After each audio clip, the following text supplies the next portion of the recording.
Երբ նրա սենյակում վերջապես կանգ առավ ժամացույցը, սեղանի վրա մնաց մի հին լուսանկար, որի մասին ընտանիքում տասնամյակներ ոչ ոք բարձրաձայն չէր խոսում։ Դեղնած թղթի վրա մի կին էր ու մի մանուկ, եւ լուսանկարի մյուս երեսին մատիտով գրված մի անուն, որը երբեք չհնչեց ոչ դահլիճներում, ոչ թերթերի էջերում, ոչ էլ այն հանդիսավոր ճառերում, որ ասվում էին նրա շիրմաքարի մոտ։ Ասում էին, թե այդ լուսանկարը նա պահում էր գրքերի արանքում, ամենախորքում, որտեղ ոչ մի հյուր չէր հասնի։ Ասում էին նաև, որ վերջին տարիներին նա ժամերով նայում էր դրան եւ լռում։ Իսկ երբ հարցնում էին, թե ով է այդ կինը, մեծ բանաստեղծը երեսը շուռ էր տալիս դեպի պատուհանը եւ պատասխանում էր միայն մի բառով. հետո։ Բայց հետո չեղավ։ Եվ հիմա այդ լուսանկարը պառկած է ինչ-որ արխիվում, եւ ոչ ոք չի համարձակվում ասել, թե իրականում քանի երեխա է կրել նրա արյունը, բայց երբեք չի համարձակվել կրել նրա անունը։ Հովհաննես Շիրազը մի ամբողջ ժողովրդի համար մայր բառը սրբացրեց։ Նրա տողերը անգիր էին անում դպրոցական մերը։ Նրա մայրն ու Արարատը դարձան հայ բանաստեղծության սյուները։ Եվ երբ նա կարդում էր բեմից, դահլիճը լալիս էր այնպես, կարծես ամեն մարդ իր սեփական մորն էր հիշում։ Բայց ահա ճակատագրի ամենադաժան հեգնանքը։ Այն մարդը, ով աշխարհին սովորեցրեց երեխայի ու մոր սուրբ կապը, թողեց իր ետևից երեխաներ, որոնք տարիներով չէին համարձակվում բարձրաձայն ասել՝ դա մեր հայրն է։ Ինչու՞։ Ինչ ուժ կա։ Պետք է հասկանաք մի բան։ Շիրազը ծնվեց 1915 թվականին։ Հենց այն օրերին, երբ թուրքական յաթաղանը կտրում էր հայ մտավորականության արմատները։ Նրա հայրը սպանվեց դաշտում, աշխատանքի ժամանակ, թուրք զինվորների ձեռքով։ Փոքրիկ Օնիկ Կարապետյանը մնաց առանց հոր, թափառեց որբանոցներում, քաղց տեսավ, ցուրտ տեսավ, եւ մի օր շուկայում ամբոխի մեջ պատահաբար գտավ իր մորը, Աստղիկին։ Պատկերացրեք այդ տեսարանը։ Մի նիհար, գունատ տղա, որ ամբոխի միջից ճանաչում է մի կնոջ դեմք եւ գոռում է մի բառ, որը հետո կդառնա նրա ողջ կյանքի աղոթքը՝ մայր։ Ահա այստեղից սկսվեց ամեն ինչ՝ եւ փառքը, եւ ողբերգությունը։ Բայց մինչ այդ պահը հասնելը փոքրիկ Օնիկը անցավ դժոխքի միջով, որը մեծ մարդիկ նույնիսկ չեն կարող պատկերացնել։ Որբանոցում երեխաները միայն գետնի վրա, իրար կպած, ջերմության համար։ Հացը բաժանվում էր փոքր կտորներով, եւ ուժեղ երեխաները խլում էին թույլերից։ Գիշերները լսվում էր լաց, տարբեր անկյուններից, տարբեր փոքրիկ կոկորդներից, եւ ոչ ոք չէր գալիս մխիթարելու։ Այս երեխաները կորցրել էին ամեն ինչ՝ տուն, ծնող, անուն, մանկություն։ Մնացել էր միայն քաղցն ու վախը, եւ հենց այս մթության մեջ ձևավորվեց մի հոգի, որը հետագայում պետք է դառնար ողջ ազգի ձայնը։ Ասում էին, որ Օնիկն ուրիշ էր մյուս երեխաներից։ Մինչ ուրիշները կռվում էին հացի կտորի համար, նա նստում էր անկյունում եւ բառեր էր շշնջում ինքն իրեն։ Բառեր, որ ոչ մի տեղից չէր սովորել։ Բառեր, որ ծնվում էին հենց իր ներսում, ցավից, կարոտից, սովից։ Կարծես ինչ-որ ուժ նրա մեջ արդեն գիտեր, որ այս երեխան սովորական չէ, որ այս նիհար գունատ տղայի մեջ թաքնված է մի կրակ, որը մի օր կլուսավորի միլիոնավոր սրտեր։ Բայց առայժմ նա ընդամենը մի որբ էր, առանց ապագայի, առանց հույսի։ Եվ ահա եկավ այն օրը, որը փոխեց ամեն ինչ։ Շուկան աղմկոտ էր, լի մարդկանցով, ձիերով, սայլերով։ Օնիկը թափառում էր սայլերի արերի արանքում, փնտրելով ինչ-որ ուտելիք, ինչ-որ փշրանք։ Եվ հանկարծ ամբոխի մեջ նրա հայացքն ընկավ մի կնոջ դեմքի վրա։ Մի պահ նա կանգ առավ չհավատալով աչքերին, հետո սիրտը սկսեց բաբախել այնքան ուժեղ, որ թվում էր դուրս կթռչի կրծքից։ Դա նրա մայրն էր, Աստղիկը, կինը, որին նա կարծում էր, թե կորցրել է ընդմիշտ։ Եվ տղան գոռաց ողջ կոկորդով, ողջ էությամբ եւ նետվեց դեպի նա, ճեղքելով ամբոխը։ Այս պահն այնքան խորն էր փորագրվել նրա հոգում, որ ողջ կյանքում նա կրկին ու կրկին պետք է գրեր մոր մասին։ Մտածեք այս հակասության մասին։ Մի մարդ, ով մանկության մեջ ապրեց մոր կորստի ու վերագտման ողբերգությունը, հետագայում ինքը պետք է դառնար հայր, ում որոշ երեխաներ երբեք չզգացին հոր գիրկը։ Ճակատագիրը երբեմն դաժան հեգնանք է անում։ Այն, ինչ ամենաշատն ես սիրում, դառնում է հենց այն, ինչ ամենաշատն ես ոչնչացնում։ Հիմա հասկանում եք, թե ինչու էր նրա համար մայր բառն այդքան սուրբ։ Բայց հասկանում եք նաև ճակատագրի դառնությունը։ Այն տղան, ով մանկության մեջ կորցրեց հորը, մեծանալով ինքը դարձավ հայր, ում երեխաներից շատերը մեծացան հոր լուսավոր դեմքից հեռու։ Ինչ էր թաքնված այդ տան պատերի ետևում, որ տասնամյակներ կնքվեց լռությամբ։ Հիմա անցնենք երկրորդ պատմությանը, որն ավելի մոտ է մեր օրերին։ Տարիներ անց, երբ բանաստեղծն արդեն վաղուց հանգչում էր Կոմիտասի անվանոնում, մի մարդ, ով տասնամյակներ լուր էր մնացել, առաջին անգամ որոշեց խոսել։ Չենք տա այդ մարդու անունը, որովհետև նա, ինչպես շատ ուրիշներ այս պատմության մեջ, դեռ վախենում էր։ Բայց նրա ձայնը դողում էր, երբ ասում էր մի նախադասություն, որից սառչում է արյունը։ Մենք գիտեինք, թե ով է մեր հայրը, բայց մեզ սովորեցրել էին, որ այդ մասին լռենք։ Տասնամյակներ շարունակ։ Մտածեք այս բառի մասին։ Մի ամբողջ կյանք լռության մեջ։ Մինչ ողջ ազգը նրա հոր անունով անվանում էր դպրոցներ ու փողոցներ, մինչ նրա հոր արձանները կանգնեցվում էին հրապարակներում, մի մարդ պարզ տանը, համեստ սենյակում անգիր էր անում նույն այդ բանաստեղծությունները, առանց իրավունքի ասելու, որ դրանք գրել է իր հայրը։ Ինչ էր նա զգում, երբ դպրոցում ուսուցիչը կարդում էր Շիրազի մայրը նվիրված տողերը, եւ ամբողջ դասարանը հիանում էր, իսկ նա պետք է լուռ նստեր եւ կուլ տար իր արցունքները։ Այս մարդը պատմեց եւս մի մանրամասն, որն ավելի սարսափելի է, քան ցանկացած խարդախություն։ Նրան եւ մյուսներին, ովքեր ապրում էին մեծ բանաստեղծի ստվերում, պարբերաբար հիշեցնում էին մի պարզ ճշմարտություն։ Մեծ մարդկանց կյանքը պատկանում է ժողովրդին, ոչ թե իրենց երեխաներին։ Իսկ ժողովրդին պետք էր մաքուր, ամբից, սրբացված կերպար։ Ոչ թե կենդանի մարդ իր թուլություններով, սխալներով ու բազմաթիվ սիրով։ Եվ ով կհամարձակվեր կեղտոտել այդ կերպարը, նա կդառնար թշնամի, ոչ միայն ընտանիքի, այլև ողջ պետության։ Այս մարդը պատմեց նաև, թե ինչպիսին էր ապրել այդ լռության մեջ, օր-օրի, տարի-տարվա հետևից։ Ամեն առավոտ արթնանալ եւ հիշել, որ դու չունես իրավունք լինել նա, ով իրականում ես։ Ամեն տոնի սեղանին նստել, ուրիշ սեղանին նստել ուրիշների հետ, իմանալով, որ քեզ համար տեղ չկա մեծ ընտանիքի լուսանկարում։ Ամեն անգամ, երբ հեռուստացույցով կամ ռադիոյով հնչում էր մեծ բանաստեղծի անունը, ստիպված զսպել քո ներսում պայթող բառերը. Դա իմ հայրն է, լսում եք, դա իմ հայրն է։ Բայց բառերը մնում էին կոկորթում, կուլ տրված, խեղդված, թաղված։ Ասում էին, որ ստվերի երեխաներից ոմանք տարիներով ման էին գալիս բանաստեղծի տան մոտով, պարզապես հեռվից նայելու։ Կանգնում էին փողոցի մյուս կողմում, ծառի ետևում եւ նայում էին լուսավոր բադուհաններին։ Տեսնում էին, թե ինչպես ներսում ապրում է մի ընտանիք, որին իրենք երբեք չպատկանեցին։ Տեսնում էին, թե ինչպես ուրիշ երեխաներ վազում էին հոր գիրկը։ Եվ հետո դանդաղ հեռանում էին, սրտում տանելով մի վերք, որը երբեք չէր լավանա։ Կարող եք պատկերացնել ավելի դառը տեսարան։ Կանգնել քո սեփական հոր տան առջև որպես օտար։ Բայց ամենասարսափելին վախի մեխանիզմն էր։ Ոչ ոք բացահայտ չէր սպառնում, ոչ ոք բարձրաձայն չէր արգելում։ Ամեն ինչ արվում էր մեղմ, քաղաքավարի, գրեթե հոգատար։ Քեզ խորհուրդ էին տալիս չփորփրել անցյալը։ Հիշեցնում էին, որ ունես ընտանիք, աշխատանք, հանգիստ կյանք։ Եվ ակնարկում էին, որ ամեն ինչ կարող է փլվել մեկ ակնթարթում, եթե դու սխալ խոսք ասես։ Այս մեղմ սպառնալիքն ավելի սարսափելի էր, քան ցանկացած գոռում, որովհետև այն չէր թողնում հետք։ Այն պարզապես սովորեցնում էր մարդուն վախենալ իր սեփական ձայնից։ Ահա այստեղ է թաքնված մեր պատմության իրական չարագործը։ Ոչ թե դավաճան կինը, ոչ թե ագահ ընկերը, ոչ թե անզգաբարեկամը։ Չարագործը մի համակարգ էր, որ ուներ ուրույն դեմք, սառը, անանուն, ամենազոր։ Այդ համակարգը որոշում էր, թե ինչ պետք է գրվի կենսագրությունների մեջ եւ ինչը պետք է ընդմիշտ ջնջվի։ Որոշում էր, թե որ երեխան է օրինական եւ որ երեխան ավելորդ։ Բայց եթե այդ համակարգն այդքան հզոր էր, ինչու էր այդքան վախենում մի քանի լուսանկարից եւ մի քանի լուռ մարդկանց ճշմարտությունից։ Որպեսզի հասկանանք համակարգի վախը, պետք է հասկանանք, թե ինչ արժեք ուներ Շիրազ անունը։ Եվ դրա համար վերադառնանք այն օրը, երբ այս անունը դեռ չկար։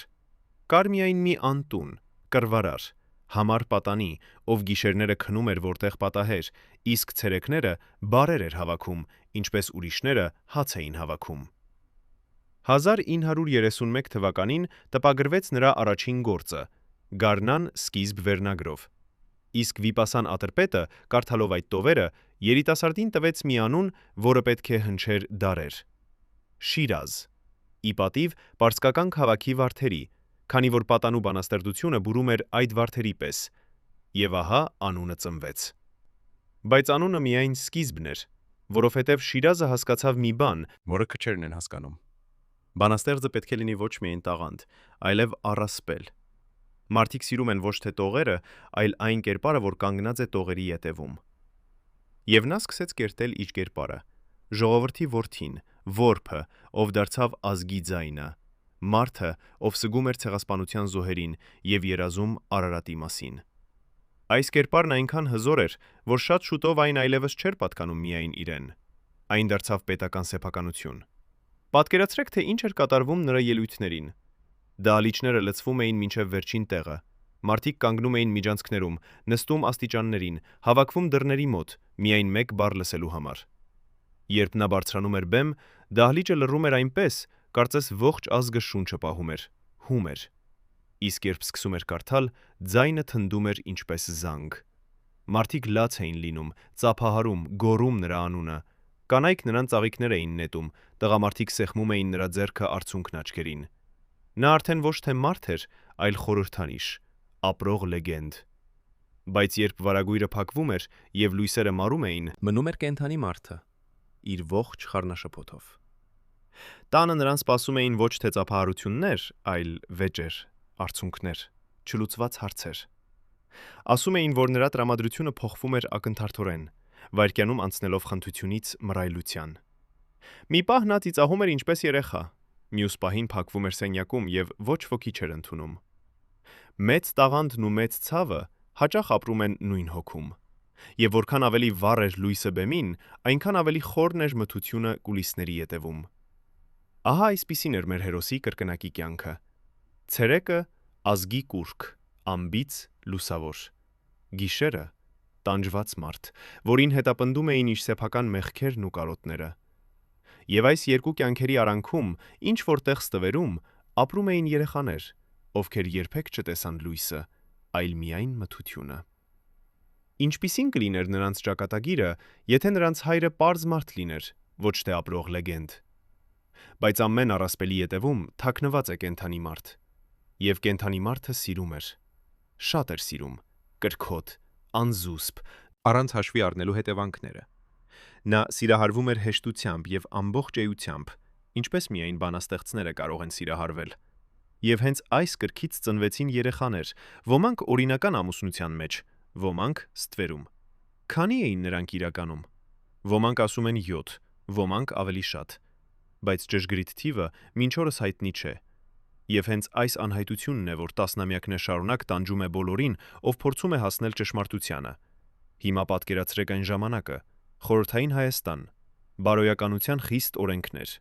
Մի հասարակություն, որտեղ ամուսնությունից դուրս ծնված երեխան կրում էր ամոթի կնիկ ողջ կյանքում։ Քում։ Իսկ եթե այդ երեխայի հայրը ոչ թե սովորական մարդ էր, այլ ազգի կուրք, պետական մրցանակների դափնեկիր, Լենինի շքանշանի կրող, ապա ամեն ինչ դառնում էր հազարապատիկ ավելի վտանգավոր, որովհետև այդպիսի երեխայի գոյություն ինքնին հարված էր կուրքի մաքուր կերպարին, իսկ կուրքերը պետք է մնան անբիծ, այնպես չէ։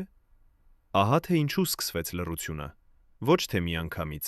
ոչ թե մեկ հրամանով, այլ կամաց-կամաց, ինչպես ձյունը ծածկում է ճանապարհը։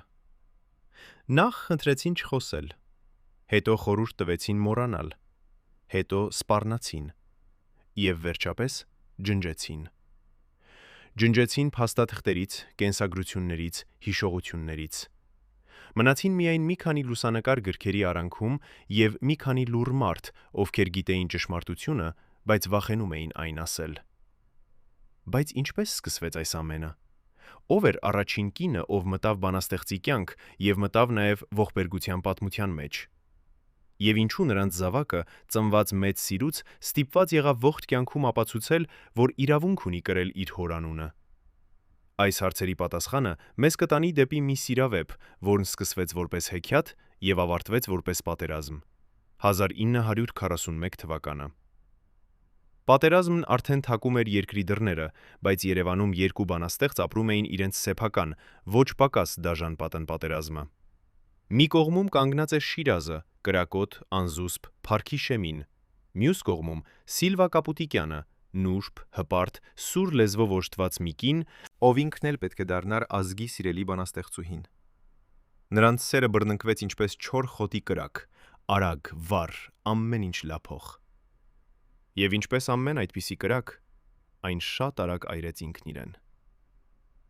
Ասում էին, որ նրանց վեճերը լսվում էին հարևան բակերում։ Ասում էին, որ երկու հպարտ հանճարներ չէին կարող ապրել մեկ հարկի տակ։ Բայց այդ տարի ծնվեց մի մանուկ, ով չէր հարցրել, թե արդյոք ուզում է գալ այս աշխարհ երկու կրակների արանքում։ Նրա անունը Արա էր։ Մինչ բաժանումը, սակայն,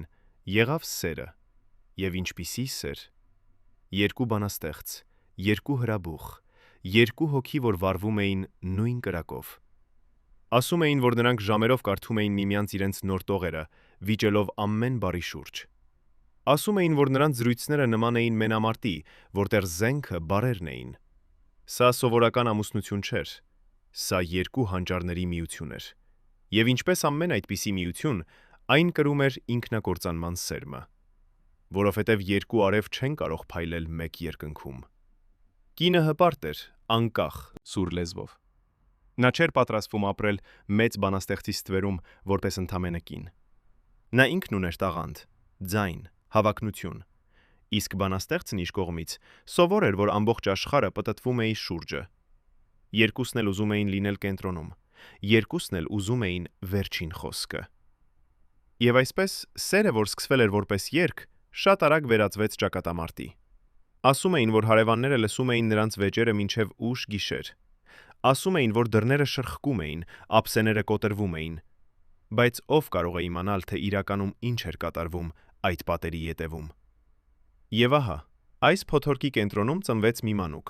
մի փոքրիկ արարած, որ եկավ աշխարհ ոչ թե հանգստության, այլ պատերազմի մեջ։ Նրա առաջին ձայները խառնվեցին ծնողների վեճերի ձայներին։ Նրա օրորոցը ճոճվում էր երկու հպարտ կամքերի արանքում։ Եվ թերևս հենց այդ պահից արդեն գրված էր նրա ճակատագիրը՝ ապրել երկու մեծ անունների ստվերում, պատկանել երկուսին եւ միաժամանակ ոչ մեկին։ Ինչ է զգում երեխան, ով ծնվում է ոչ թե սիրո, այլ պատերազմի դաշտում։ Արան ծնվեց 1941 թվականին եւ շատ շուտով դարձավ ոչ թե սիրո պտուղ, այլ պատերազմի դաշտ։ Ամուսնությունը փլուզվեց արագ, գրեթե միանգամից, եւ սկսվեց այն, ինչ ընտանիքում մինչ օրս հիշում են սարսափով՝ բաժանումը։ Ում էր պատկանելու երեխան, ում անունն էր կրելու, որ ճակատագիրն էր ընտրելու։ Կինը տղային վերցրեց իր մոտ եւ մեծացրեց միայնակ, հպարտորեն, առանց հորօգրության։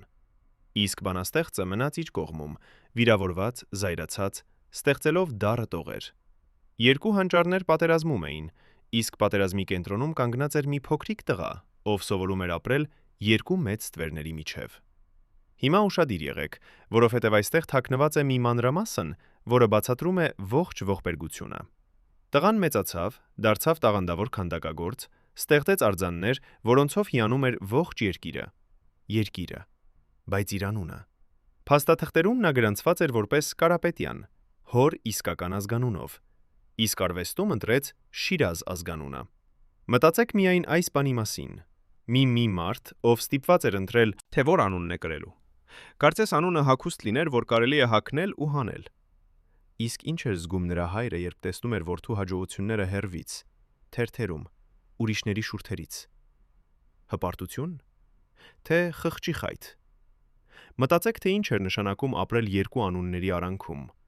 Փաստաթղթերում մի անուն, արվեստում մյուսը։ Կարծես մարդը երկու դեմք ուներ, մեկը պաշտոնական, մյուսը հոգևոր։ Տղան մեծացավ իմանալով, թե ով է իր հայրը, բայց հոր հետ ապրելով հեռվից, թերթերի ու լուրերի միջոցով։ Նա լսում էր հոր անունը դպրոցում, փողոցում, ռադիոյով, բայց տանը, ընթրիքի սեղանի մոտ, հոր աթոռը դատարկ էր։ Որքան տարօրինակ է ունենալ հայր, ում ողջ ազգը գիտի, բայց ում դու հազվադեպ ես տեսնում։ Եվ այնուամենայնիվ, արյունը խոսում էր։ Տղայի մեջ արթնացավ նույն կրակը, որ վառվում էր հոր մեջ։ Միայն թե նա ընտրեց ոչ թե բառերը, այլ քարը։ Նա դարձավ քանդակագործ, ստեղծելով դեմքեր ու կերպարներ, որոնցով հիանում էր ողջ երկիրը։ Կարծես ուզում էր ապացուցել աշխարհին, որ ինքն էլ կարող է ստեղծել անմահ բան, ինչպես հայրը։ Բայց ամեն հաջողության հետ գալիս էր նույն ստվերը։ Մարդիկ ասում էին. «Այ, մեծ բանաստեղծի որդին»։ Եվ այս բառերի մեջ թաքնված էր ինչ-որ թույն։ Կարծես նրա ողջ տաղանդը պարզապես հոր անվան շարունակություն էր, ոչ թե սեփական ձեռքբերում։ Ահա դա է մեծ անունների անեծքը։ Որքան էլ բարձր բարձրանաս, Միշտ կլինի մեկը, ով կասի, որ դու հասել ես ոչ թե քո վաստակով, այլ ժառանգած փառքով։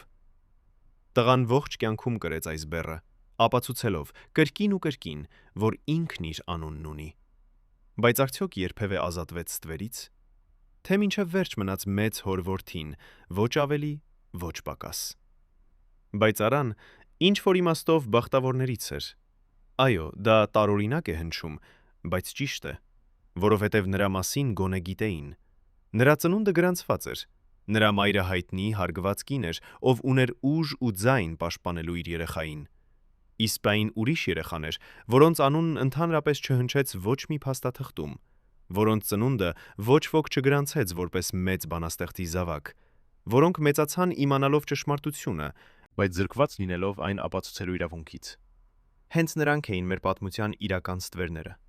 Բայց մինչ նրանց հասնելը, պետք է հասկանանք, թե ինչ եղավ բանաստեղծի հետ բաժանումից հետո։ Բաժանումից հետո Շիրազը կրկին ամուսնացավ։ Նրա նոր կինը, Շուշանիկ Արիստակեսյանը, դարձավ այն կինը, ով ծնեց նրա երեխաների մեծ մասին։ Ասում են 7 երեխա։ Տունը լցվեց մանկական ձայներով, օրորոցներով, լացով ու ծիծաղով։ Կողքից նայողին կթվար, թե սա երջանիկ լի ընտանիք է, հայտնի հոր, նվիրված մոր եւ բազմաթիվ զավակների հետ։ Բայց հենց այստեղ սկսվում է մեր պատմության ամենամութ մասը, որովհետև մեծ բանաստեղծի սերը, ինչպես ինքն էր ասում, չէր տևավորվում մեկ տան 4 պատերի մեջ։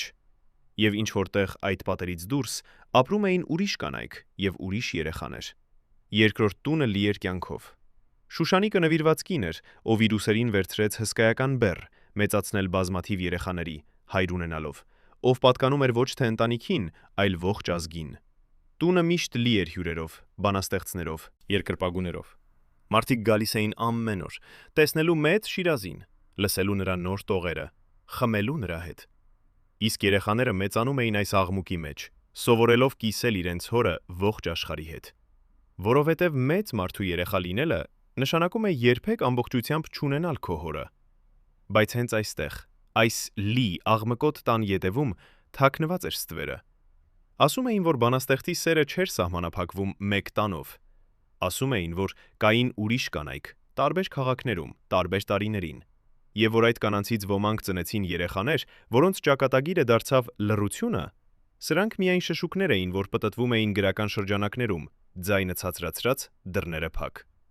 Ոչ ոք չէր համարձակվում բարձրաձայն ասել, բայց շշուկները չէին հանդարտվում, ընդհակառակը, Տարիների հետ դառնում էին ավելի համառ։ Ինչու էր մեծ բանաստեղծն այսքան անզուսպ սիրո մեջ։ Թերևս որովհետև մանկության մեջ զրկվել էր սիրուց, եւ հիմա անհագ էր փնտրում այն ամենուր։ Թերևս որովհետև բանաստեղծի հոգին կարիք ունի մշտական գրակի, տողեր ստեղծելու համար։ Թերևս պարզապես որովհետև նա մարդ էր, թույլ, կրքոտ, անկատար։ Բայց ինչ էլ լիներ պատճառը, հետևանքը միշտ նույնն էր։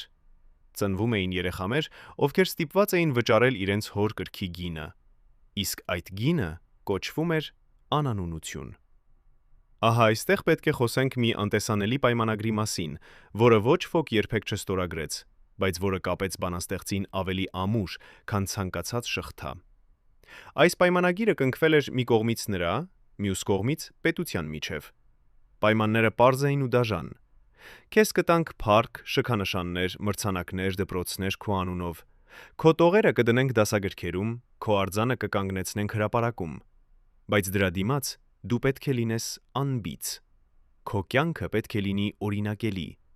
Իսկ այն ամենը, ինչ չի տեղավորվում օրինակելի կյանքի շրջանակում, Պետք է անհետանա։ քո կրքերը, քո սխալները, քո ստվերում ապրող երեխաները, ամեն ինչ։ Մտածեք, թե որքան սարսափելի էր այս պայմանագիրը։ Բանաստեղծին առաջարկում էին անմահություն, իր սեփական զավակների գնով։ Եվ ամենասարսափելին այն է, որ նա թերևս ստիպված էր ընդունել այդ պայմանները, որովհետև մերժել նշանակում էր ոչնչացվել։ Այդ տարիներին բավական էր մի սխալ խոսք, մի անզգույշ քայլ, եւ մարդը կարող էր անհետանալ առանց հետքի։ Իսկ բանաստեղծն արդեն մի անգամ կորցրել էր ամեն ինչ մանկության մեջ, որբանոցում։ Նա չէր ուզում կրկին կորցնել։ Բայց ինչ գին վճարեցին դրա դիմաց նրա երեխաները։ Արդյոք նրանք երբևէ համաձայնել էին այս պայմանագրին։ Իսկ հիմա եկեք բացենք մի դուռ, որի ետևում ապրում էր մի փոքր լուռ խումբ։ Նրանք բոլորը գիտեին ճշմարտությունը։ Ոմանք բանաստեղծի մերձավորներն էին, ոմանք ընկերներ, ոմանք պարզ մարդիկ, ովքեր պատահաբար դարձել էին վկաներ։ Այս խումբը հանգուցյալ բանաստեղծի կենդանության օրոք պահում էր ամենավտանգավոր գաղտնիքը։ Նրանք գիտեին, թե իրականում քանի երեխա ուներ նա։ Գիտեին նրանց անունները, դեմքերը, մայրերի անունները, բայց պայմանավորվել էին լռել։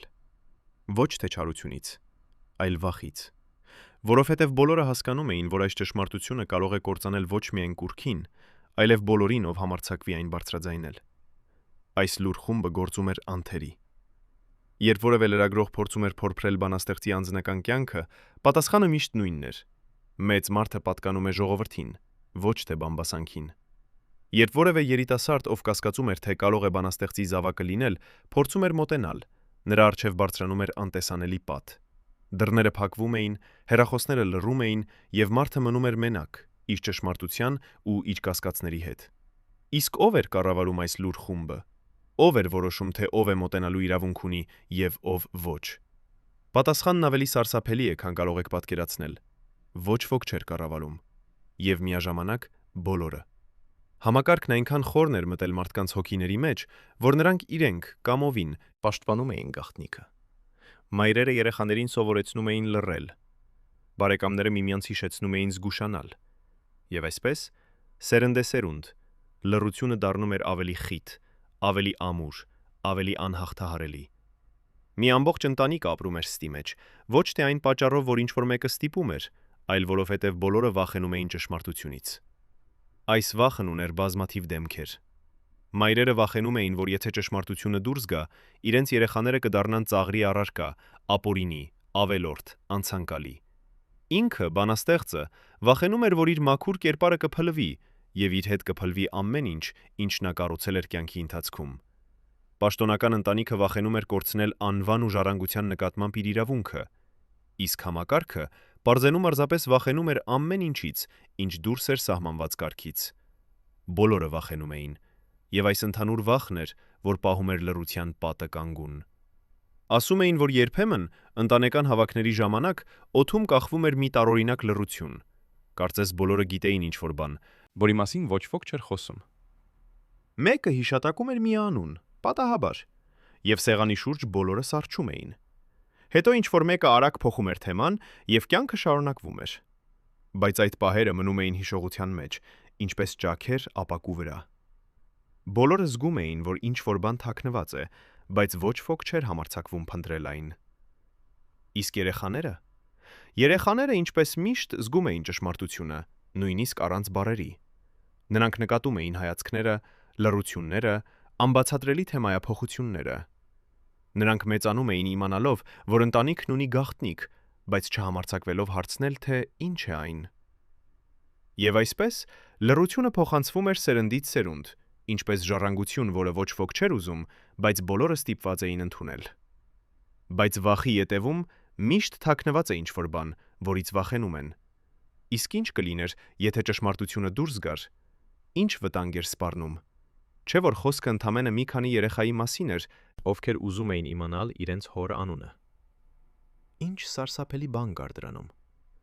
Պատասխանը կապված է ոչ թե երեխաների, այլ դրամի, փառքի եւ ժառանգության հետ։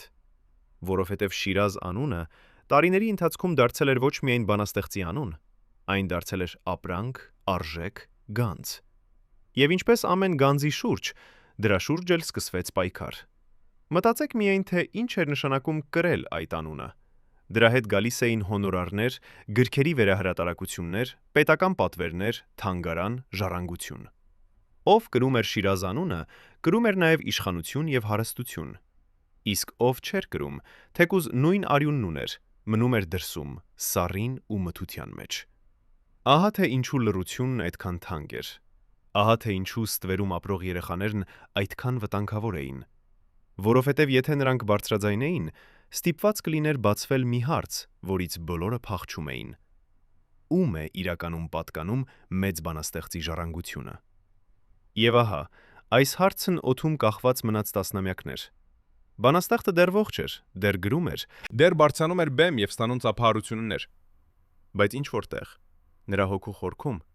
արդեն սկսել էր աճել ճաքը։ որովհետև մարդը չի կարող ապրել ստի մեջ առանց հետևանքների։ Եվ որքան ավելի մեծ էր փառքը, այնքան ավելի ծանր էր լռությունը։ Մի օր այդ լռությունը պետք է պայթեր, բայց ինչպես։ Եվ ով էր լինելու առաջինը, ով կհամարձակվեր կոտրել տասնամյակների սառույցը։ Վերջին տարիներին բանաստեղծի առողջությունը սկսեց դավաճանել նրան։ Նա, ով ժամանակին վազում էր բեմ ինչպես երիտասարդ, հիմա քայլում էր դանդաղ, կանգ առնելով յուրաքանչյուր մի քանի քայլից հետո։ Բայց ամենացավալին այն չէր, ինչ երևում էր դրսից։ Ամենացավալին այն էր, ինչ թաքնված էր ներսում։ Ասում էին, որ գիշերները նա չէր քնում։ Ասում էին, որ ժամերով նստում էր մթության մեջ, նայելով պատին, կարծես այնտեղ տեսնում էր դեմքեր, որ ուրիշները չէին տեսնում։ Իսկ առավոտյան, երբ գալիս էին նրա մոտ, նա ժպտում էր ինչպես միշտ, եւ ոչ ոք չէր կրահում, թե ինչ ծանր բեռ է գրում այս մարդը։ Ինչ էր նա տեսնում մթության մեջ։ Ում դեմքերն էին հետապնդում նրան վերջին գիշերներին։ Տարիների հետ բանաստեղծը փոխվել էր անճանաչելիորեն։ Այն կրակոտ անզուսպ տղամարդը, ով ժամանակին նվաճում էր դահալիճները, հիմա դարձել էր լուռ, մտախոհ, հաճախ տխուր։ Մազերը սպիտակել էին, ձեռքերը սկսել էին դողալ, բայց ամենաշատը փոխվել էր նրա հայացքը։ Ասում էին, որ վերջին տարիներին նրա աչքերում հայտնվել էր մի տարօրինակ ծանրություն։ Կարծես նա կրում էր մի բեռ, որը ոչ ոք չէր տեսնում։ Մարդիկ կարծում էին, թե դա տարիքն է, հոգնածությունը, բայց նրանք, ովքեր մոտ էին, գիտեին, որ պատճառը ուրիշ էր։ Համակարգն այս ընթացքում աշխատում էր անդադար։ Ազգի բանաստեղծը պետք է մնար հզոր կերպար, նույնիսկ թուլության մեջ։ Երբ նա հիվանդանում էր, այդ մասին չէր գրվում թերթերում։ Երբ նա չէր կարողանում ելույթ ունենալ, հորինվում էին պատճառներ։ Կուռքը պետք է մնար անխոցելի, նույնիսկ երբ ներսում փլվում էր։ Եվ այսպես, բանաստեղծի իրական վիճակը դարձավ պետական գաղտնիք, պահպանվող նույն խստությամբ, ինչ նրա ստվերում ապրող երեխաների գոյությունը։ Բայց ֆիզիկական ցավը ոչինչ էր հոգևոր ցավի դիմաց։ Որքան ավելի էր նա մոտենում իր ճանապարհի վերջին, այնքան ավելի հաճախ էր հիշում նրանց, ում թողել էր ստվերում։ Գիշերները, երբ տունը լռում էր եւ բոլորը քնում էին, նա մնում էր մենակ իր մտքերի հետ։ Եվ այդ մտքերը ողորմություն չունեին։ Նրանք հիշեցնում էին նրան ամեն դեմքի մասին, որ նա չհամարձակվեց ճանաչել, ամեն ձայնի մասին, որ նա չլսեց, ամեն գրկախառնության մասին, որ նա չտվեց։ Ով կարող է ապրել այսպիսի մտքերի հետ եւ չկորցնել խաղաղությունը։ Համակարգը, որը տասնամյակներ պաշտպանում էր կուռքի կերպարը, հիմա պաշտպանում էր նաեւ նրա հիվանդությունը։ Ազգի բանաստեղծը չպետք է երևար թույլ, հիվանդ, փխրուն։ Մարդիկ պետք է հիշեին նրան ուժեղ, լուսավոր, անմախ։ Եվ այսպես նրա իրական վիճակը դարձավ եւս մի գաղտնիք, ավելացած մյուս գաղտնիքների վրա։ Բայց հիվանդությունը ոչ թե միայն մարմնի էր։ Բանաստեղծին տանջում էր մի բան, որն ավելի ծանր էր, քան ցանկացած ֆիզիկական ցավ։ Խղճի խայթ։ Որովհետև որքան մոտենում էր վերջը, այնքան ավելի հաճախ էր նա հիշում նրանց, ում թողել էր ստվերում։ Մի մարդ, ով այդ տարիներին մոտ էր բանաստեղծին, հետագայում պատմեց մի դեպք, որից սիրտը կանգ է առնում։ Մի օր ծերացած բանաստեղծը կանչեց իրեն եւ խնդրեց բերել թուղթ ու գրիչ։ Նա ուզում էր ինչ-որ բան գրել, ոչ թե բանաստեղծություն, մի ցուցակ, անունների ցուցակ։ Բայց երբ գրիչը հասավ թղթին, նրա ձեռքը սկսեց դողալ եւ նա չկարողացավ գրել։ Կարծես ինչ-որ ուժ կանգնեցնում էր նրան, կարծես նույնիսկ վերջին պահին համակարգը դեռ վերահսկում էր նրա ձեռքը։ Ինչ անուններ էր ուզում գրել բանաստեղծը։ Արդյոք դա այն ցուցակն էր, որը կարող էր ամեն ինչ փոխել։ Եվ ինչու նա չկարողացավ ավարտել այն։ Այս դեպքը հետապնդում էր այն մարդուն, ով ականատես եղավ դրան, մինչև իր կյանքի վերջը։ Նա պատմեց, որ բանաստեղծը մի քանի անգամ վերցրեց գրիչը եւ մի քանի անգամ դրեց այն ներքև։ Շուրթերը շարժվում էին, կարծես ասում էր անունները ինքն իրեն, փորձարկում էր դրանք օդում, նախքան թղթին հանձնելը։ Աչքերում արցունք կար, բայց ձեռքը չէր ենթարկվում։ Կարծես տասնամյակների վախն ու լռությունը վերածվել էին ֆիզիկական ուժի, որ կաշկանդում էր նրա մատմերը։ Վերջապես նա դրեց գրիչը եւ ասաց մի նախադասություն, որից սարսռում է հոգին։ Ուշ է, արդեն շատ ուշ է։ Հետո շուռ եկավ դեպի պատը եւ լռեց։ Ինչ նշանակում էր ուշ։ Ուշ, որովհետեւ երեխաներն արդեն մեծացել էին առանց հոր։ Ուշ, որովհետեւ համակարգն այնքան խորն էր արմատացել, որ նույնիսկ ինքը, կուռքը չէր կարող դեմ գնալ դրան։ Թե ուշ, որովհետև նա հասկանում էր, որ նույնիսկ եթե գրի այդ անունները, ոչ ոք չի համարձակվի կարդալ դրանք բարձրաձայն։ Եվ այսպես Ցուցակը մնաց չգրված։ Անունները մնացին օդում, չհնչած, չգրառված, կորած։ Մի ամբողջ ճշմարտություն, որ կարող էր ազատել տասնյակ մարդկանց իրենց ստվերից, մնաց թաղված մի ծերացած մարդու դողդոջ ձեռքի մեջ։ Ոմանք ասում են, որ նա հետագայում փորձեց նորից։ Ոմանք ասում են, որ ինչ-որ բան գրեց եւ թաքցրեց։ Բայց ոչ ոք երբեք չգտավ այդ թուղթը։ Իսկ գուցե այն երբեք էլ չի եղել։ Գուցե դա ընդամենը մի ծերունու երազ էր, վերջապես ասել ճշմարտությունը, որից ողջ կյանքում փախել է։ Հենց այս ժամանակ տեղի ունեցավ մի դեպք, որը դարձավ ողջ ողբերգության ամենացավալի կետը։ Ստվերում ապրող երեխաներից մեկը, արդեն մեծահասակ, որոշեց մոտենալ հորը։ Ոչ թե դրամի համար, ոչ թե ժառանգության համար, միայն միայք մեկ բանի համար, որպիսի մի անգամ, թեկուզ մեկ անգամ, լսի, թե հայրն իրեն անվանում է որդի կամ դուստր։ Պատկերացրեք այս մարդու սիրտը, երբ նա մոտենում էր այն տանը, որտեղ ապրում էր նրա հայրը։ Որքան հույս, որքան վախ, որքան երազանք, կուտակված մի ամբողջ կյանքի ընթացքում։ Բայց դուռը չբացվեց, կամ ավելի ճիշտ, բացվեց, բայց ետևում կանգնած էր ոչ թե հայրը, այլ պատը։ Անտեսանելի, սառը, անհաղթահարելի պատը, որ կառուցել էր համակարգը։ Մարդուն ասացին, որ բանաստեղծը հիվանդ է, ասացին, որ չի կարող ընդունել, ասացին 1000 բան, որ բոլորը նշանակում էին մեկ բան։ Գնա, դու այստեղ ավելորդ ես, քո տեղն այստեղ չէ։ Եվ մարդը հեռացավ, կրացած, կոտրված, ողջ կյանքի համար։ Սա էր ամենամեծ դավաճանությունը։ Ոչ թե դավաճանություն մի մարդու կողմից, այլ դավաճանություն մի ողջ համակարգի, որը որոշել էր, որ որոշ երեխաներ արժանի չեն իրենց հոր սիրուն։ Իսկ ամենասարսափելին այն է, որ գուցե հայրն ինքն էլ չգիտեր այդ այցելության մասին։ Գուցե նրանք, ովքեր պաշտպանում էին նրա հանգիստը, որոշեցին, որ նրան պետք չէ անհանգստացնել։ Եվ այսպես հայրն ու զավակը, բաժանված ընդամենը մի դռնով, այդպես էլ չտեսան միմյանց։ Մտածեք այս տեսարանի դաժանության մասին։ Մի մարդ, ով ողջ կյանքում երազել էր մեկ պահի մասին, կանգնել հոր առջև եւ լսել իր անունը նրա շուրթերից։ Եվ ահա նա այնքան մոտ էր այդ երազին, որքան երբեք չէր եղել։ Ընդամենը մի դուռ էր բաժանում նրան հորից,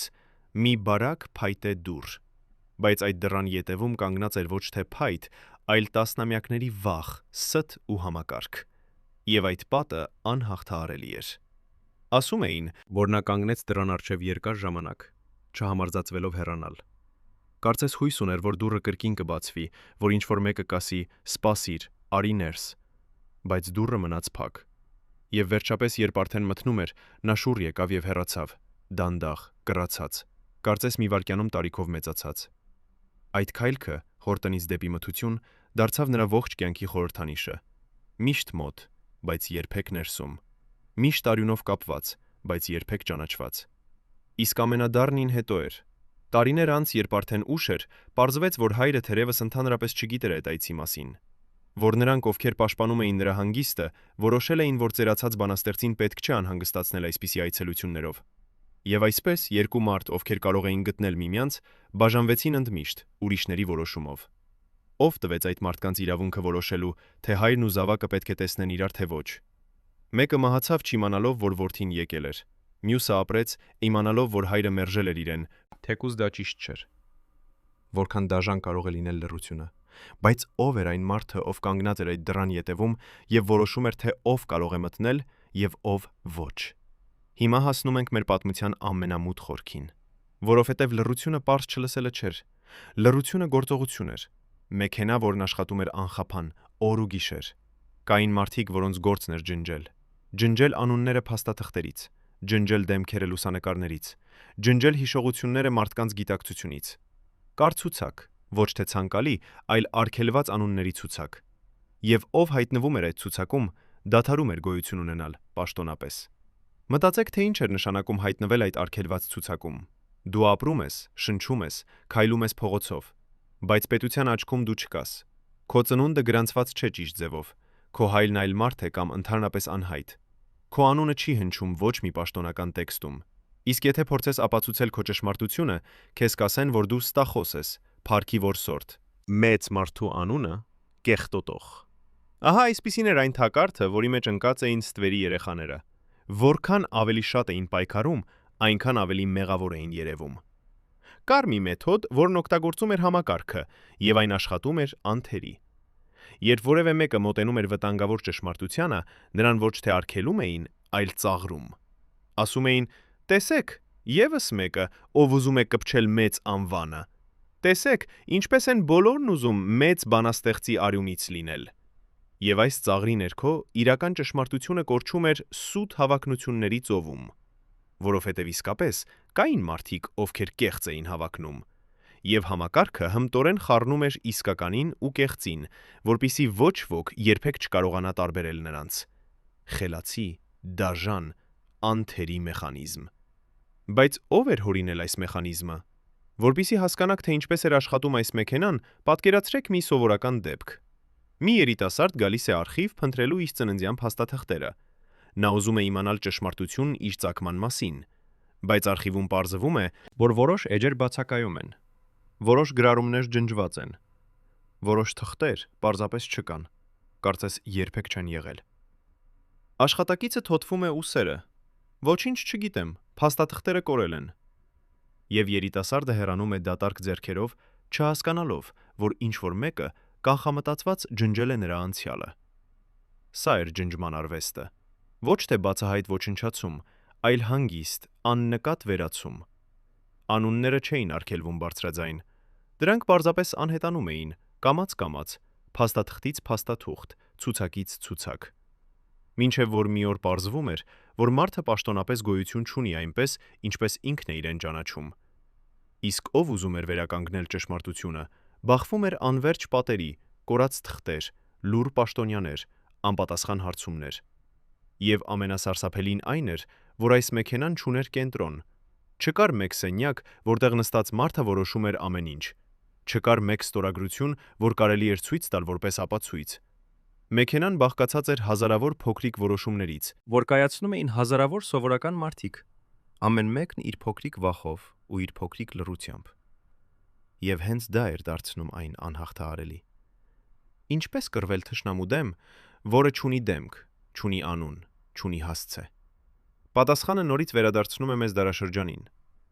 Ոչ ոք առանձին չէր հորինել այն։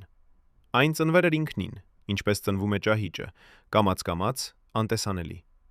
Ամեն մարդ ավելացնում էր իր փոքրիկ լռությունը, իր փոքրիկ վախը, իր փոքրիկ սուտը։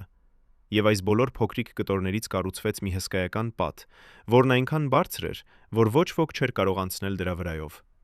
Ստվերի երեխաները կանգնած էին այդ պատի մի կողմում, իսկ ճշմարտությունն ու արդարությունը մյուս կողմում։ Եվ թվում էր, թե այդ պատը երբեք չի փլվի։ Բայց բանաստեղծն արդեն մոտենում էր իր ճանապարհի վերջին հատվածին։ 1980-ականների սկիզբը։ Նրա ուժերը հալվում էին, ինչպես գարնանային ձյունը, եւ որքան ավելի թույլ էր դառնում մարմինը, այնքան ավելի բարձր էր խոսում խիղճը։ Ասում էին, որ վերջին ամիսներին նա հաճախ էր կրկնում մի բառ։ Ներեցեք, ոչ ոք չգիտեր, թե ում էր ուղղված այս բառը։ Կնոջը, երեխաներին, թե նրանց, ում երբեք չհամարձակվեց ճանաչել։ Բայց բոլորը զգում էին, որ այս ներեցեք բառի ետևում թաքնված է մի ողջ չասված կյանք։ Եվ ահա մենք հասնում ենք այն շեմին, որից այն կողմ սկսվում է վերջը։ Բանաստեղծը, ով տվել էր ազգին մայր ու Արարատ, ով սգացել էր ցեղասպանության զոհերին, ով դարձել էր անմահ, հիմա պառկած էր իր սենյակում, կանգնած մի ճշմարտության առջև, որից չէր կարող փախչել։ Նա հասկանում էր, որ շուտով կհեռանա եւ իր հետ կտանի գաղտնիքները, բայց արդյոք նա ուզում էր դա։ Արդյոք վերջին պահին նա չփորձեց բացել այն, ինչ տասնամյակներ փակ էր մնացել։ Իսկ ինչ եղավ այն չավարտված ցուցակի հետ, որը նա այդպես էլ չկարողացավ գրել։ Մնաց արդյոք այն ինչ որտեղ, սպասելով այն օրվան, երբ վերջապես ինչ-որ մեկը կհամարձակվեր կարդալ այն։ 1984 թվականի մարտը։ Բանաստեղծի սիրտը կանգ առավ, եւ ողջ Հայաստանն ընկղմվեց սգի մեջ։ Նրան հուարկավորեցին Կոմիտասի անվան Պանթեոնում, մեծերի մեջ, մարմարի ու ծալիկների տակ։ Հազարավոր մարդիկ եկան հրաժեշտ տալու։ Ճառեր ասվեցին, արցունքներ թափվեցին, եւ ամբողջ երկիրը կրկնում էր նրա անունը՝ Շիրազ։ Բայց այդ նույն օրը, ամբողից հեռու, կանգնած էին մարդիկ, ովքեր չէին համարձակվում մոտենալ դագաղին։ Նրանք եկել էին, բայց կանգնել էին հեռվում, ծառերի ստվերում, որպեսի ոչ ոք չտեսնի։ Իրենց հոր հուարկավորությանը նրանք եկել էին որպես օտարներ։ Կարող եք պատկերացնել ավելի դառը ճակատագիր։ Կանգնել քո հոր գերեզմանի մոտ եւ չունենալ իրավունք լաց լինելու բոլորի առջև։ Այդ օրը երկինքը մռայլ էր եւ քամին քշում էր թափված տերևները Պանթեոնի արահետներով։ Պաշտոնական դեմքերը ճառեր էին ասում մանրախոսի մոտ։ Բանաստեղծի մասին խոսում էին որպես ազգային սրբության, որպես դարի խղճի, որպես անմահ հանճարի։ Բոլոր ճիշտ բառերն ասվեցին, բոլոր ճիշտ արցունքները թափվեցին։ Բայց այս հանդիսավոր թատրոնի ետևում թաքնված էր մի ճշմարտություն, որը ոչ ոք չհամարձակվեց բարձրաձայնել, որ այստեղ, այս ամբոխում, կային մարդիկ, ովքեր ավելի շատ իրավունք ունեին լաց լինելու, քան շատ ճառախոսներ, բայց ստիպված էին լռել։ Նրանք կանգնած էին հեռվում, ծառերի մոտ, պատի ստվերում, ամբոխի եզրին։ Ոմանք գլխարկները ցած էին քաշել, որ դեմքերը չերևան, ոմանք պարզապես նայում էին գետնին։ Իրենց հոր հուղարկավորությանը նրանք եկել էին որպես հետաքրքրասեր անցորդներ, ոչ թե որպես զավակներ։ Եվ երբ դագաղն իջեցրին հողի մեջ եւ ամբոխը սկսեց ցրվել, նրանք մնացին վերջում, սպասելով, որ բոլորը հեռանան։ Միայն այն ժամանակ, երբ Պանթեոնը դատարկվեց, նրանք համարձակվեցին մոտենալ թարմ հողակույտին, մի վայրկյանով, գաղտնի, գողունի։ Պատկերացրեք այդ պահը։ Մի մարդ կանգնած է հոր գերեզմանի մոտ, առաջին անգամ այդքան մոտ։ Ողջ կյանքում նրան բաժանում էր անտեսանելի պատը, իսկ հիմա, երբ հայրն այլևս չկար, պատն էլ վերացել էր։ Բայց ինչ իմաստ ուներ այս մոտիկությունը հիմա։ Մարդը կարող էր դիպչել քարին, բայց ոչ երբեք հոր ձեռքին։ Կարող էր շշնջալ հայր բառը, բայց ոչ ոք այլևս չէր լսելու։ Ուր էր արդարությունն այս աշխարհում, որտեղ զավակը կարող է մոտենալ հորը միայն այն ժամանակ, երբ հայրն արդեն հող է դարձել։ Իսկ հետո սկսվեց ժառանգության պատմությունը։ Մարմարե կիսանդրին, անունով դպրոցները, թանգարանը, որ բացվեց տարիներ անց նրա տանը, գրքերի վերահրատարակությունները։ Այս ամենը բաժանվեց նրանց միջև, ում անունները գրանցված էին ճիշտ ձևով, իսկ ստվերի երեխաները մնացին դրսում, ինչպես միշտ։ Նրանք չստացան ոչ մի մարմար, ոչ մի թանգարան, ոչ մի էջ դասագրքում։ Բայց ամենացավալին այն չէր, որ նրանք չստացան դրամ կամ գույք, ամենացավալին այն էր, որ նրանք չստացան անունը։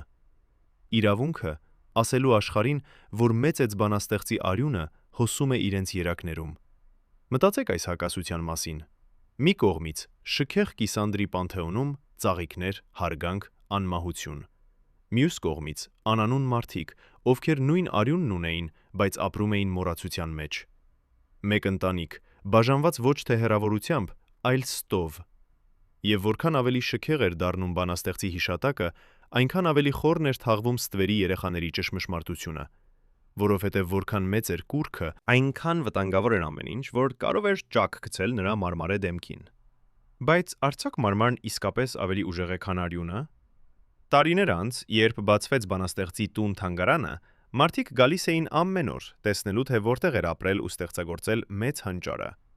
Պատերին կախված էին լուսանկարներ, ընտանիքի, ընկերների, հանդիսավոր պահերի։ Ապակու ետևում դրված էին նրա գրիչը, ակնոցը, ձեռագրերը։ Ամեն իր պատմում էր մի պատմություն։ Բայց ոչ մի ցուցափեղկում, ոչ մի լուսանկարի վրա չկար այն դեմքերը, որ ապրում էին ստվերում։ Թանգարանը պատմում էր մի կյանք, որից մաքրվել էր ամեն ինչ անհարմար։ Մաքուր, լուսավոր, անբիծ կենսագրություն, ինչպես միշտ ուզում էր համակարգը։ Իսկ ստվերի երեխաների սերունդը շարունակում էր ապրել։ Ծնվեցին թոռներ, ծոռներ, մարդիկ, ովքեր կրում էին մեծ բանաստեղծի արյունը, բայց չգիտեին այդ մասին, կամ գիտեին, բայց չէին համարձակվում խոսել։ Նրանք ապրում էին սովորական կյանք, աշխատանք, ընտանիք, առօրյա հոգսեր։ Եվ միայն երբեմն ընտանեկան հին լուսանկարներ նայելիս ինչ որ մեկը կամացուկ կասեր. «Գիտես, մենք էլ նրա արյունից ենք»։ Եվ այդ բառերը կհնչեին ինչպես հեքիաթ. կիսով չափ հավատ, կիսով չափ կասկած։ Ահա թե ինչպիսին է ստի ժառանգությունը։ Այն չի վերանում մարդու հետ։ Այն շարունակվում է սերնդից սերունդ, ինչպես անտեսանելի թել, որ կապում է մարդկանց անցյալի մի գաղտնիքին։ Մարմարե կիսանդրին կանգնած է Պանթեոնում, հպարտ, անմահ, լուսավոր։ Բայց ինչ որտեղ, սովորական տներում, սովորական մարդկանց երակներում հոսում է նույն արյունը, չճանաչված, չգրանցված, բայց իրական։ Իսկ ո՞րն է ավելի ճշմարիտ՝ սառը մարմարը, թե տաք արյունը։ Ո՞րն է իրականում մնում, երբ անցնում են դարերը, Հիմա պետք է խոսենք մի բանի մասին, որից սարսռում են նույնիսկ չհավատացողները։ Բանաստեղծները հաճախ տեսնում են այն, ինչ ուրիշները չեն տեսնում, եւ եթե հետ նայենք Շիրազի տողերին, կտեսնենք տարօրինակ բան։ Նրա շատ բանաստեղծություններ, որ բոլորը կարդում էին որպես սեր, մոր կամ հայրենիքի հանդեպ, թաքնված իմաստ ունեին։ Տողեր կորած զավակների մասին, տողեր մեղքի ու ներման մասին,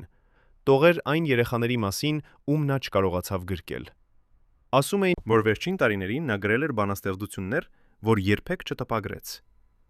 որ պահել էր դրանք գզրոցի խորքում, կողպեքի տակ։ Ուր գնացին այդ չտպագրված տողերը։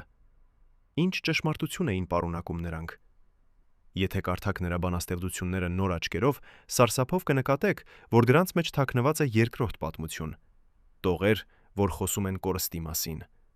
Տողեր, որ նա ճանաչում է նրանց իր տողերում։ Ծածկագրված, թաքնված, բայց հավերժ։ Կարծես ասում էր նրանց. Ես չեմ կարող ձեզ տալ իմ անունը, բայց ձեզ եմ տալիս իմ տողերը։ Փնտրեք ինձ այնտեղ։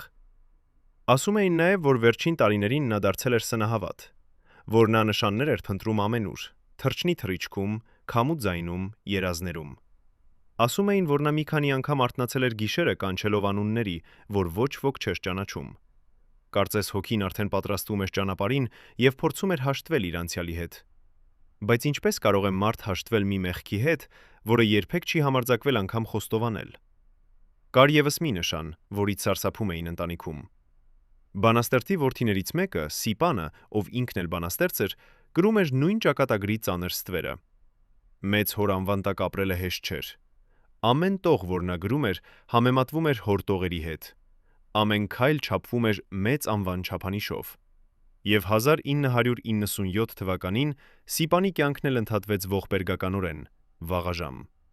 Եվս մեկ ճակատագիր, որ ճզմվեց մեծ անվան ծանրության տակ։ Կարծես ինչ-որ անեծք էր կախված այս ընտանիքի վրա։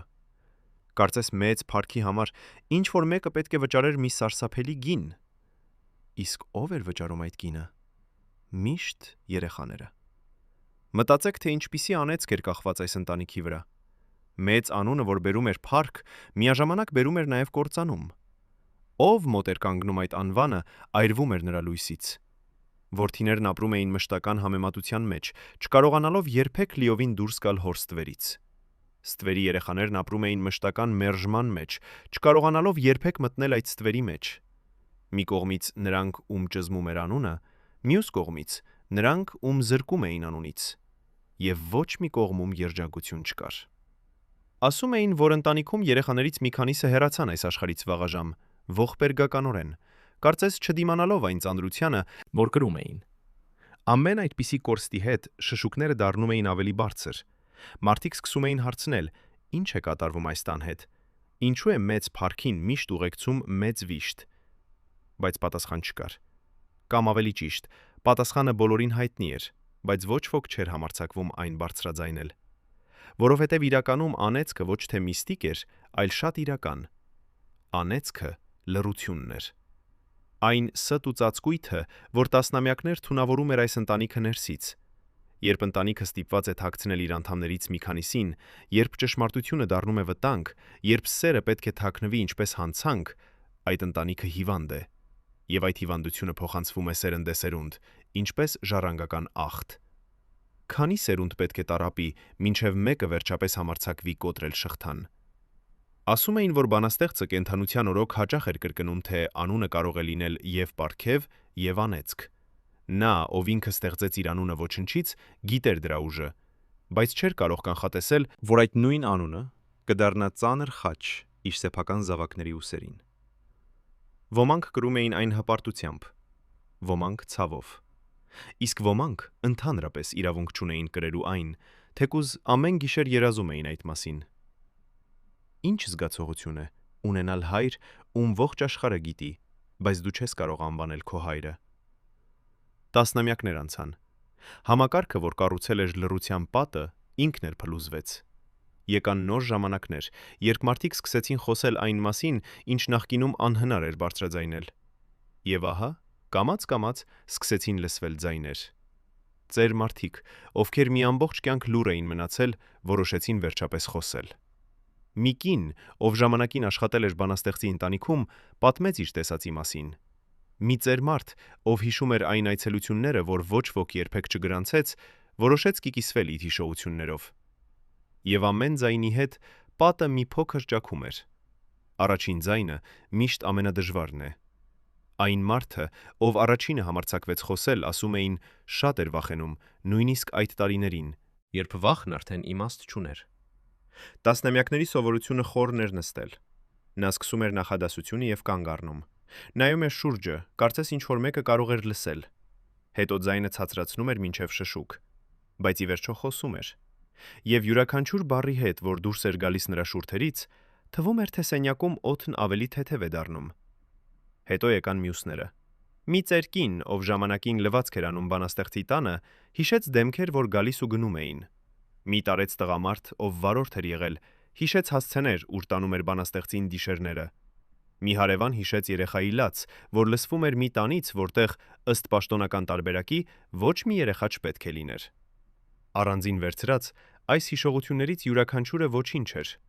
բայց միասին հավաքված դրանք կազմում էին մի պատկեր, որից այլևս հնարավոր չէր փախչել։ Բայց ճշմարտությունն ուներ դառը համ, որովհետև որքան ավելի շատ էին խոսում մարդիկ, այնքան ավելի պարզ էր դառնում, թե որքան շատ ժամանակ է կորել, որքան շատ կյանք է անցել ստվերում, որքան շատ արցունք է թթապվել գաղտնի։ Ճշմարտությունը եկավ, այո, բայց եկավ այնքան ուշ, որ չկարողացավ բուժել ոչ մի վերք։ Այն կարող էր միայն անվանել վերքերը, վերջապես տալով նրանց ճիշտ անունը։ Իսկ արդյոք դա բավական է։ Արդյոք ուշացած ճշմարտություն ավելի լավ է, քան հավերժ լռությունը։ Բայց ճշմարտություն ուշանում է, եւ երբ այն վերջապես գալիս է, հաճախ արդեն ուշ է լինում։ Շատ ստվերի երեխաներ արդեն հեռացել էին այս աշխարհից, այդպես էլ չլսելով, որ ինչ-որ մեկը պաշտոնապես անվանում է իրենց մեծ բանաստեղծի զավակ։ Նրանք գնացին, տանելով իրենց հետ իրենց ճշմարտությունն ու իրենց ցավը։ Իսկ նրանք, ովքեր մնացին, արդեն ծերացած էին, հոգնած, եւ շատերը հոգնել էին պայքարելուց։ Ինչ իմաստ ունի ապացուցել ճշմարտությունը, երբ քո ողջ կյանքն արդեն անցել է ստվերում։ Ով կվերադարձնի այն տարիները, որ կորել են լռության մեջ։ Եվ այնուամենայնիվ, նրանք խոսեցին, ոչ թե դրամի համար, ոչ թե վրեժի համար, այլ որպեսի վերջապես, թեկուզ կյանքի վերջում, ասեն այն, ինչ տասնամյակներ պահել էին սրտի խորքում։ Մենք էլ նրա զավակներն ենք։ Մենք էլ սիրում էինք նրան։ Մենք էլ իրավունք ունեինք կանչել նրան հայր։ Այս պարզ բառերը, որ ցանկացած երեխայի համար բնական են, նրանց համար դարձել էին արգելված երազանք։ Եվ երբ նրանք վերջապես արտասանեցին այդ բառերը, շատերը լաց եղան, ոչ թե վշտից, այլ թեթևությունից։ Կարծես մի ծանր քար, որ տասնամյակներ կախված էր նրանց կրծքին, վերջապես ընկավ։ Ահա այսպիսին է մեծ բանաստեղծի գաղտնիքը։ Ոչ թե սկանդալ, ոչ թե խայտառակություն, այլ ողբերգություն։ Մի ողջ սերնդի ողբերգություն, որ զոհաբերվեց հանուն մի մարմարե կերպարի։ Եվ եթե այսօր կանգնեք Կոմիտասի անվան Պանթեոնում, նրա կիսանդրու առջև եւ ուշադիր նայեք, գուցե կտեսնեք ոչ միայն մեծ բանաստեղծին, գուցե կտեսնեք նաեւ այն երեխաների ստվերները, ովքեր ողջ կյանքում կանգնել են հեռվում, չհամարձակվելով մոտենալ։ Նրանք այնտեղ են, միշտ եղել են։ Պարզապես մենք չենք ուզեցել տեսնել նրանց։ Ես նայում եմ նրա հին լուսանկարին, որից սկսեցինք մեր պատմությունը։ Այն կինը եւ այն մանուկը եւ մատիտով գրված անունը, որ երբեք չհնչեց։ Եվ մտածում եմ, քանի նման լուսանկար է մնացել գրքերի արանքում, գզրոցների խորքում, մոռացված ալբոմներում։ Քանի անուն է ջնջվել, որպիսի մի կերպար մնա մաքուր։ Բանաստեղծը տվեց ազգին մայր բառը, սուրբ ու անմա։ Բայց ինչ տտվեց իր սեփական երեխաներին։ Միայն լռություն։ Եվ գուցե հենց դա է մեծության ամենադառը գինը, որ դու կարող ես պատկանել ողջ աշխարհին եւ միաժամանակ չպատկանել նրանց, ում ամենաշատն ես պետք եղել։ Իսկ ճշմարտությունը նման է ջրի։ Որքան էլ բարձր կառուցես պատը, որքան էլ խորը թաղես, այն մի օր դուրս է գալիս ճեղքերի միջով, քարերի արանքից, ժամանակի հոսանքով։ Եվ այսօր, երբ համակարգն այլևս չկա, երբ վախն այլևս չի կաշկանդում շուրթերը, Մենք վերջապես կարող ենք բարձրաձայն հարցնել այն, ինչ տասնամյակներ հնչում էր միայն շշուկով։ Քանի զավակ ունեցավ իրականում մեծ բանաստեղծը։ Բանաստեղծը։ Եվ ինչու նրանցից այդքան շատերը մի ամբողջ կյանք վախենում էին ասել ճշմարտությունը։ Թերևս պատասխանը երբեք չիմանանք ամբողջությամբ, բայց գոնե հիմա, վերջապես, մենք համարձակվում ենք հարցնել.